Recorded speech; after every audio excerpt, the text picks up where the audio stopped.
cuts. So why are congressional Republicans handing the power of the purse to a Democratic president, and a debt-loving liberal one at that? Idaho Republican Congressman Labrador joins me now. So, Hi, Congressman, Michael. hi, how you doing, Congressman? So what do you think? Is there any chance that Mitch McConnell's proposal makes it through the House, and in particular through the House members who were voted by their Tea Party activists back home? You know, I don't think that's something that I would agree with, or many of my freshman colleagues. The problem that here in Washington, D.C., I think a lot of Congress people have the ability of ceding their power to the executive. And I think we've done it in many, many different ways. I think it would be unconstitutional if we did that, but I've seen worse things happen before.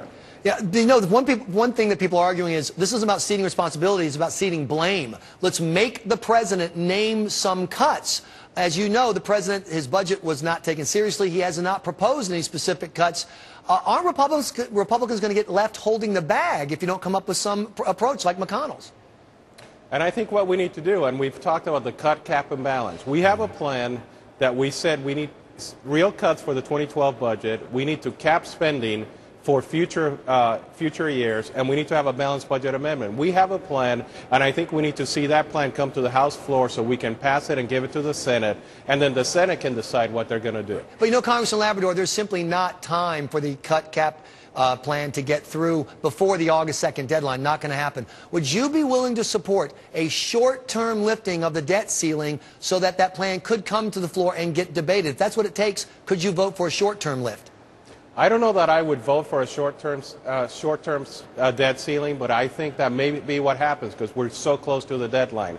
I am not going to vote for any debt ceiling increase that does not include a balanced budget amendment. But then that leaves you in the position where there can be no debt ceiling increase, and then you have the impact on the stock market, the impact on bond ratings, etc. Are your constituents ready to have you come home and say, hey, we had to have this default or something resembling a default because I had to stand by this principle?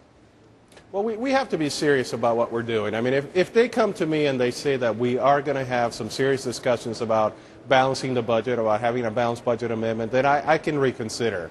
But the reality right now is that we're not even close to that. So I cannot envision right now any way that I would be willing to vote for a debt ceiling increase. Look, everyone knows President Obama wants to raise taxes. He's been pretty open about it. Everybody knows he wants another $2 trillion in debt to spend. He's been pretty open about it.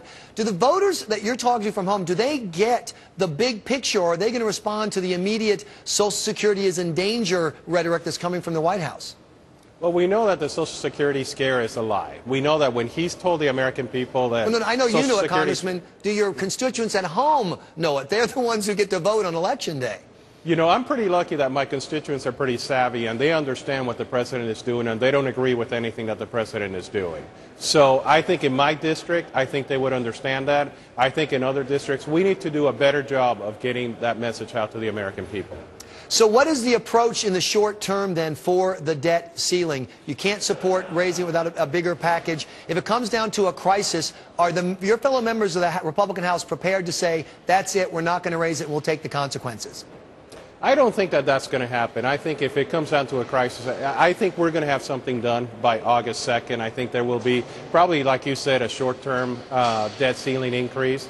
And I think after that, we need enough time to negotiate. I think there's some things that are on the table that I would be willing to look at. You know, the president talked about reforming the tax system. I've been talking about that for years. We need to reduce the rates and broaden the base. I don't have a problem with that as long as it's revenue neutral. There's certain things that we could do, and I think we could work with the president on that. But the reality is that he doesn't want to do that. What he wants to do is demagogue the issue, and he wants to raise taxes. Congressman Labrador, thanks so much for your time. We appreciate it.